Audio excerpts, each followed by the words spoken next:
and today I'll share with you how my disease complicated my life and got me in trouble. But before I move on, like the video and hit the subscribe button with the notification bell on it. Rumor has it that if you do so, you'll get taller by 5 inches tomorrow. Sierra and I have been best friends since kindergarten. We used to do everything together, and by everything, I literally mean everything. She was also the only one who knew about my cold allergy. At the age of 5, I was diagnosed with a rare disease called cold urticaria, which means that I get a severe skin rash whenever I get exposed to cold. That meant I had to stay warm all the time. I couldn't enjoy eating ice cream or drinking ice smoothies, so my body temperature wouldn't go down. And in winter, I had to wear multiple layers. I always looked like a giant bear with my super huge raincoats. I also couldn't enjoy playing in the snow, and Sierra would always come to my house and spend time with me inside. She was the best. However, that all changed when we got to high school. Sierra came from a rich family. Her dad owns a chain of fast food restaurants across the country. My parents, on the other hand, were both teachers. They barely made it from month to month. When students knew that she was rich, they all wanted to become friends with her. Guys wanted to invite her to their activities, and boys wanted to date her, but they always invited her alone. No one wanted me to join. One time, Alice, one of the most popular girls, approached us while we were having lunch and invited Sierra to her birthday party. And then she added, "The invitation is for you only. It's an exclusive party, you know." I knew that she wanted to get under my skin with that comment, but I couldn't care less. I told Sierra to go. I didn't like Alice anyway. After that, Sierra started getting tons of invitations, and we stopped seeing each other as much. Then something unexpected happened during chemistry class. The teacher assigned all the students to work in pairs. I had to work with Hudson, the hottest boy at school. He was the captain of the football team. Hudson and I started working on the project together, but soon enough, he confessed his feelings for me, and we started dating. Hudson was the cutest. He cared for me so much that he came to drive me to school every day. For the first time in my life, I felt like a princess. But somehow, Sierra didn't like that. When she saw me walking hand in hand with Hudson, she was surprised. She came rushing and asked, "Are you two a couple?" I answered happily, "Yes, I haven't had the chance to tell you because you seem always busy lately.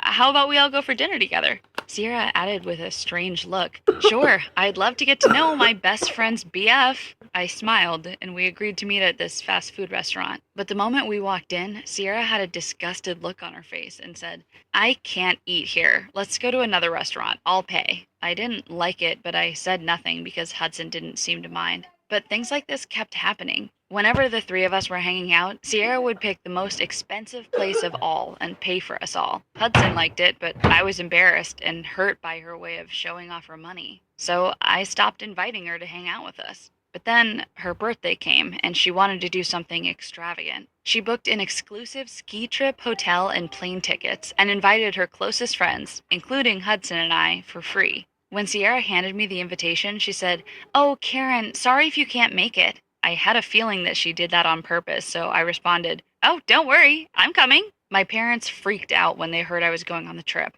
Being in cold weather would definitely increase my rash, and all my body would be swollen, but I didn't care. I didn't want to leave Hudson and Sierra alone for 4 days. So I packed up my things and went. And I wish I didn't. I spent all my time in the hotel. I couldn't go outside. Hudson asked me multiple times, "Come with us, I'll teach you how to ski." But I had to lie and say, "I don't like skiing, I prefer reading. Go have fun, and I'll wait for you here." Hudson and Sierra stayed together all the time. I saw their stories on Instagram and Snapchat, and I felt my blood boil. On the last day of the trip, however, while I was having coffee in the hotel's lobby, I saw Sierra and Hudson kiss outside in the snow. I couldn't believe my eyes, but I wasn't imagining things. They were really kissing. I couldn't contain myself. I just gave up, ignoring all the alarms going through my head. I screamed at them, "What the hell is this?" Hudson was startled, but Sierra had a twisted smile on her face, and she said, "You don't deserve him. You can't even join his activity. You're also a freak." She grabbed some snow with her hands and she threw it on my face. I was shocked to hear Sierra say such awful things. It took seconds for the rash to pop and then cover all over my body. I was swollen, and then I passed out. I woke up in the hospital feeling dizzy. I saw my parents sitting beside my bed. They looked worried. They told me that my body went into shock. It needed 3 days to recover. I went back to school hoping that Sierra would apologize to me, but instead, I found that she spread rumors about me saying that I was a gold digger and I was her best friend because she used to give me expensive gifts. I don't know what she told Hudson, but he too believed the lies she told. He only sent a message saying, "We are no longer together." I was enraged. I needed to take revenge. I knew that Sierra took pride in her long blonde hair. She took really good care of it. So while she was in sports class, I replaced her shampoo with a similar bottle that had hair removal cream. When she took a shower later and got out, she was half bald. I heard her loud scream coming from the girls' bathroom. She was hysterical and came straight to me and threatened me. "You'll pay for this!" I was so happy seeing her go ballistic. All the other students just laughed at her crazy. But unfortunately, I couldn't stay and enjoy that view. The principal called me to his office and I was expelled. But I couldn't care less.